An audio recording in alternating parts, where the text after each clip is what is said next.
Alright, so let's talk about the 2019 version, the live action Aladdin. I've been wanting to talk about this for quite some time because I have opinions. I grew up with the original Aladdin from back in 1992. It's my favorite Disney movie of all time. So when they announced they were making this, I was a little iffy on it. I'm like, do they need to? Why would they need to?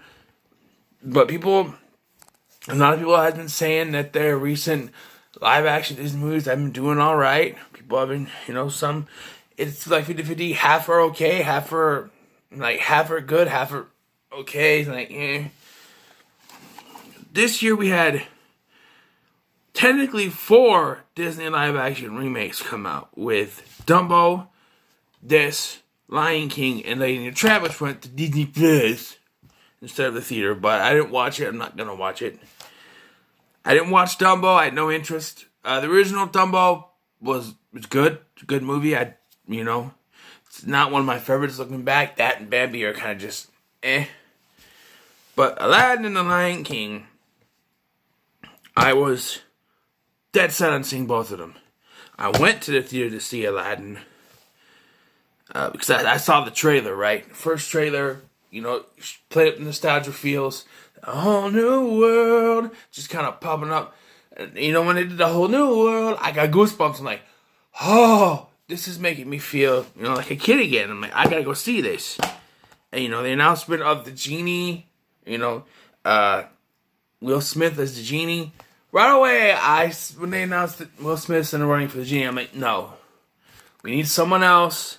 Even Gabriel Iglesias wanted to be the genie. I think he could have been a decent genie. I mean, I don't know about singing. Maybe they need someone who could sing, but it's just funny-wise, no one is going to replace Robin Williams. Just not going to happen. Absolutely no one is going to be able to replace Robin Williams. Does the genie do it? Does William Smith do it? Hell no. He's good. He's good. He's not bad. He's good. So I saw this, I saw the trailers, I went to see this, and this is kind of connected to The Lion King, because I was ready for The Lion King 2. I didn't watch any of the trailers. I watched one trailer, the first trailer. It looked alright. They didn't show much. And then they showed a trailer for The Lion King before this, and it was the look of Scar. No black fur. Now, I watched the movie, and he does have black fur in the back, but the front looks like a regular colored fur. Or, mane. He didn't look like Scar to me. It just didn't look right, so I decided not to do it. Well, now I've bought it. I showed it in my Blue Hair Red Hall video. I watched it with my son this past weekend.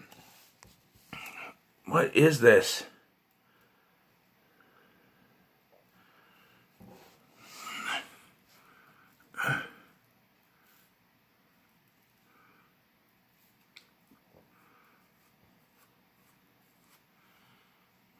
I get it? I got it. Whatever it was. And for what it was, I enjoyed it. Is it better than the original? No. Is this one better than the original? Hell no. This 2019 has been a year for female empowerment. The female empowerment push. Captain Marvel. This movie, Aladdin. Charlie's Angels, Black Christmas. They've been pushing the girl power agenda on us all year. Here's to hoping in 2020 they just forget all that shit. Alright? We don't need these girl power, female empowerment type of movies. It ruins Aladdin. Disney princesses have always had their sort of female empowerment speech. And when it's a cartoon, it's alright. In the original cartoon, Jasmine, she didn't want to be bound by, by the rules. And by the end, she wasn't. She didn't have to marry Aladdin. In fact, it took 3 freaking movies and a TV series before they actually got fucking married. And that was the point. But here, they take that, they twist it, they turn it, and shove it down your throats as a female empowerment message. And live action, it doesn't work because the female empowerment message doesn't work in a time period where it didn't exist. I'm sure there was some hints of it, but the female empowerment movement didn't exist in these times that where Aladdin is taking place. So for her to, her to want something more, that's fine. But to want to be salted, she says in the movie, I want to be salted. No, not in this kind of times you don't. That's the one thing that pissed me off. And they wrote an entire, this was really pissing me off about this movie, is they wrote an entire new song specifically for the female empowerment message.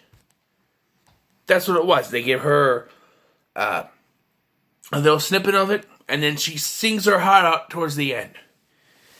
Towards the end of this movie, this movie's called Aladdin, right?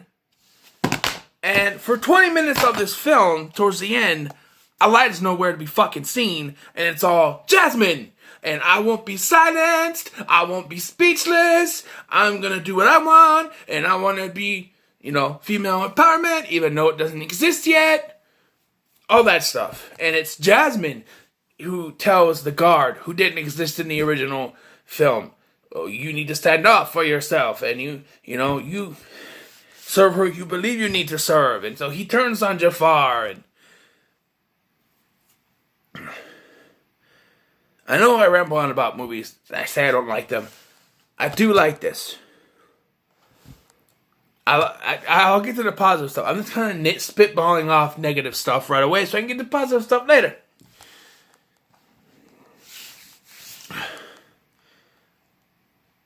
So, where was I? The female empowerment message is what pissed me off the most about this movie.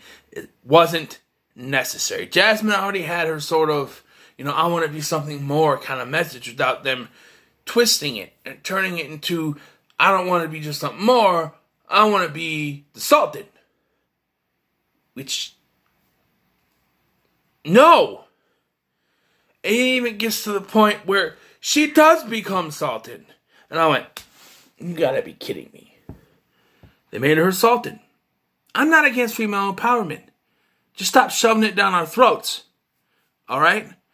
And in a time period where it didn't fucking exist, they didn't need to put it in a cartoon. It's different because it's a cartoon. Your imagination can get away with it. But this is live action. It's supposed to be realistic. And it wouldn't happen like that. It wouldn't.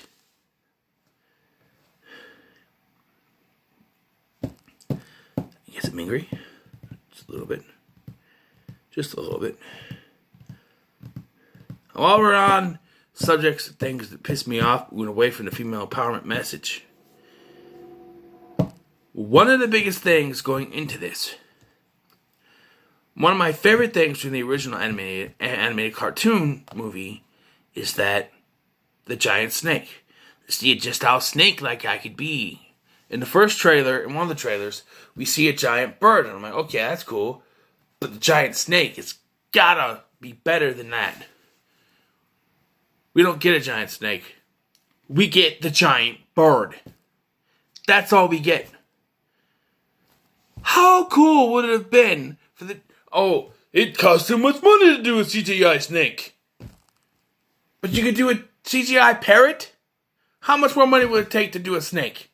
Come on. Jafar's whole motif is snakes. You got a snake staff. It's snake everything. He's a snake in the grass, But you get the giant parrot. Why? He deserved to be a snake. Just saying. I have one that's negative, and then I'll move on to the positives, alright? The genie. Hear me out. I keep hearing they're planning on doing a sequel to this, following the return of Jafar. However, the way they ended this film, they can't follow Return of Jafar. Because Return of Jafar and the rest of the sequels and continuing this franchise in general relies on the fact that the genie is still a genie. Like, he still has his powers. But in this version, they decide to make him human. Completely human. No powers, no nothing, human. Because we see at the beginning of this, he has a wife and a family, and he's telling the story. He's not a peddler, but it outright tells you that it's the genie. And in the end, you know, I wish you were free. He's freed, and he's human. Human. Which means that any sequel will not work unless they write a way around it and retrace their steps and rewind it where, oh, no, he's human. He still has powers. Although they don't show him using powers anymore. But I digress. That's that bugs me. They made him human. And now I'm hearing, oh, Disney, to make Aladdin sequel, will follow Return of Jafar. How? I thought, okay, they're planning one and done. They're not going to do a sequel, nothing. Now I'm hearing all this, oh, Disney planning sequel. How? You made the genie human. You can't continue without a genie with powers. Because you got Jafar. You bring in Abismal, and by the way, if he's not played by Jason Alexander or someone, or that fat guy from the Mummy movies. I had no soup. Apparently, he had a very good time. He could be Abismal. If he's still acting, I don't know. Bring in Abismal. He releases the genie, or he releases Jafar, and he's the genie's, Jafar's master, whatever. You need a genie to fight back against another genie. With genie now being human, and probably having a different name other than genie, or gene, or whatever, you can't do that. So that sort of ruins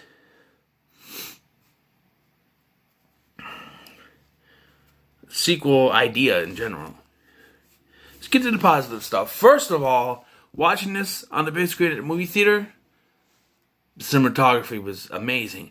The first shot we get after the introduction to Will Smith's human genie, and he starts telling the story, you get flown all over Agrabah and the Cave of Wonders and all this stuff, and you get shown this whole scope of what this movie is going to contain. Just the whole, the whole Agrabah, and even though there's water here for some reason, there wasn't the original, I don't know, and just the whole scope, and it's CGI, but it's amazing looking, especially on a big screen.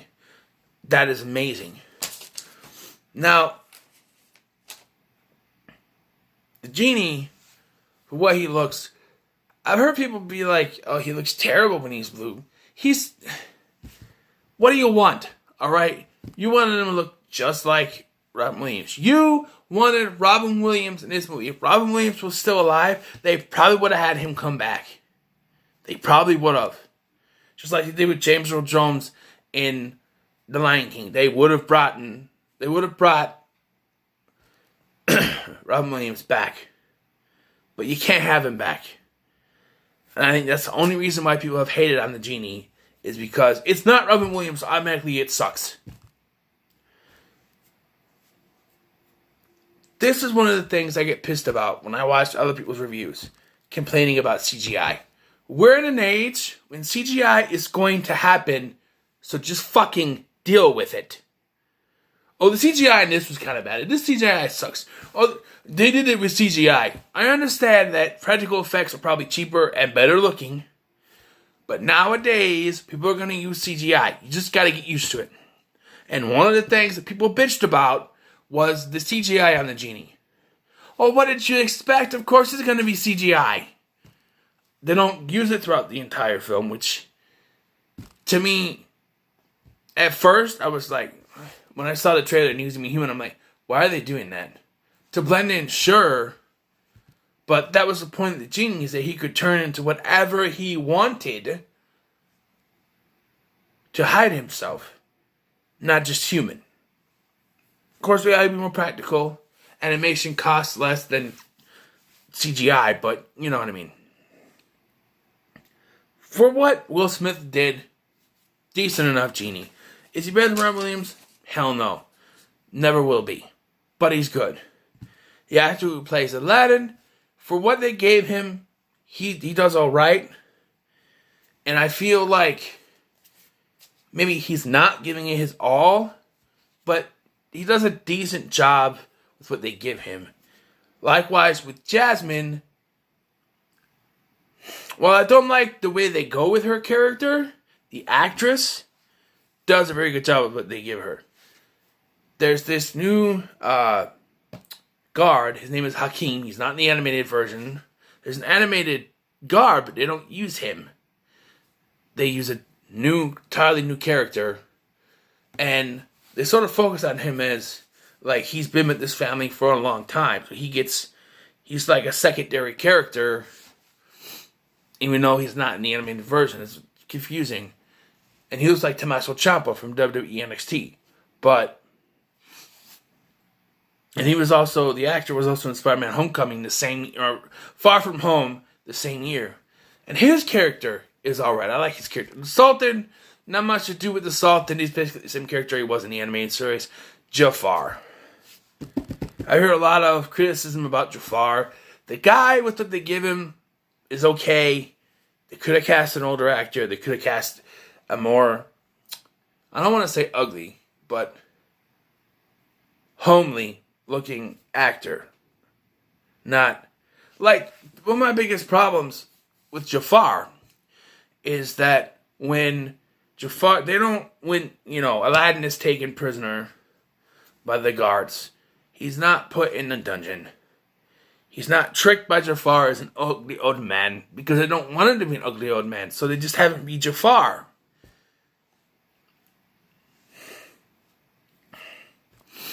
You get Frank Welker back to be the monkey, Raja, and Abu, Raja, and the Cave of Wonders, and, really fine. No problems with it, And people are going to say, oh, the CGI tiger.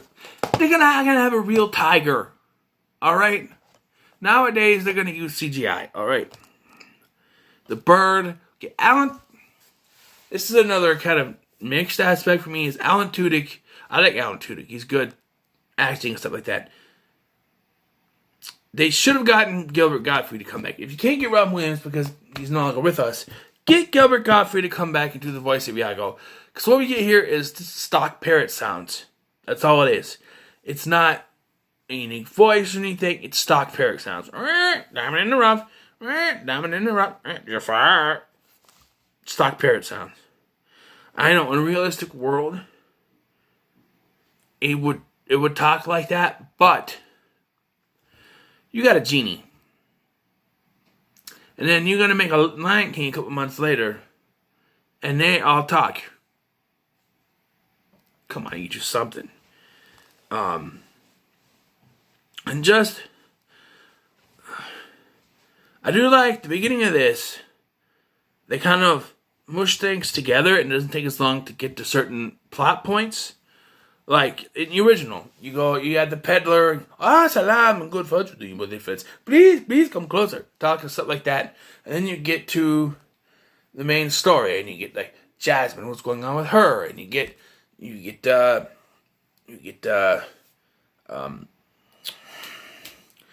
Jafar, the Cave of Wonders, the Cassim, and you get the Jasmine story, and how the Raja bite that dude's underwear, and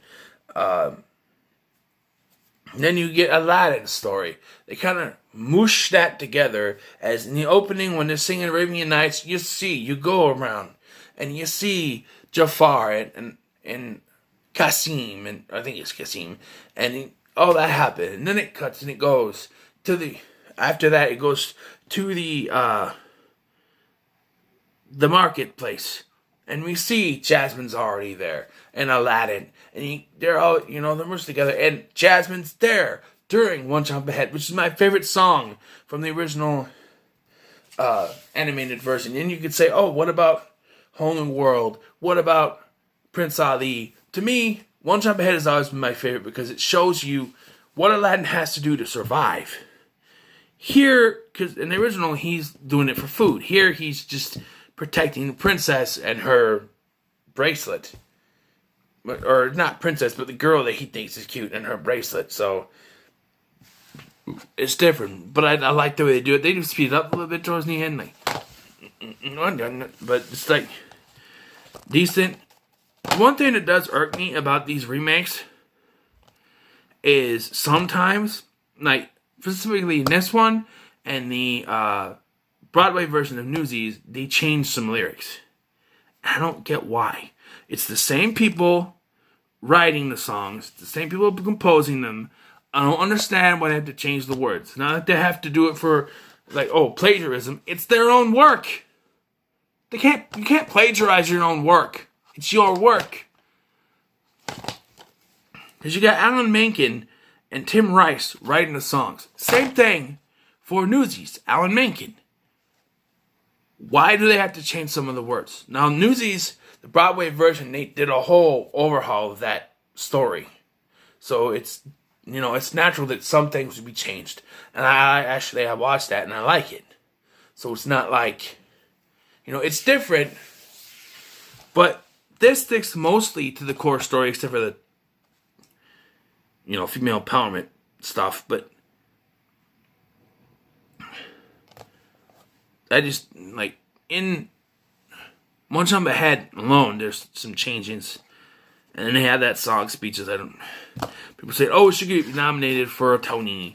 It should get nominated for an Oscar. It's a great song. And then, no. I every time I watch it and that song comes on, I mute it. I don't want to hear it. I don't need female empowerment stuff in my Aladdin. All right, it's Aladdin. And we get to the climax. All right, and yes, some things are different. Like, this is getting a long one. What else? What's different? Well, for one, Jasmine has a handmaiden, which is the genie's love interest, which I was like, really? They're doing this? I mean, he's sure that he's married at the end, so at the beginning of the movie when he's human, but it's just like, really? You're gonna do this? And then,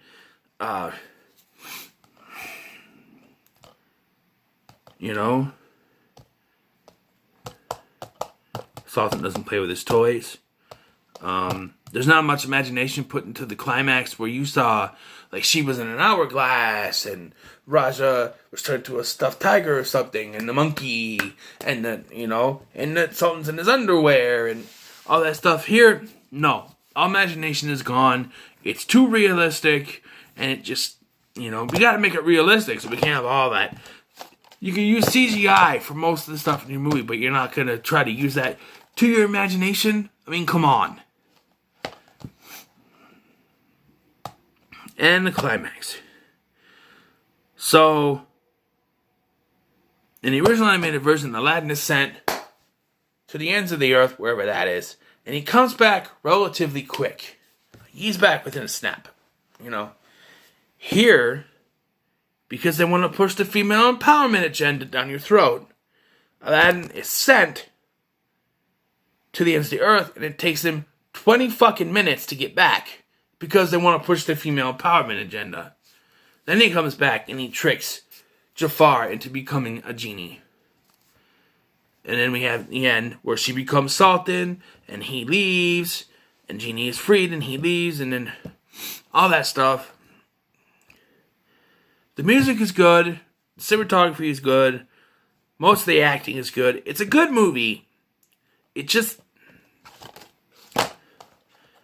It's the, don't you see? It's the stuff that they changed about it. That's the negatives. If you're gonna do a Disney live action version of Aladdin, then do a live action version of Aladdin.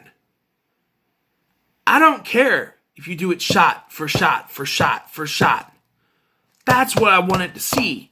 A live action version of Aladdin, not, we'll do mostly Aladdin and then we'll have a female empowerment message, even though it doesn't belong in this movie. Because it's Aladdin.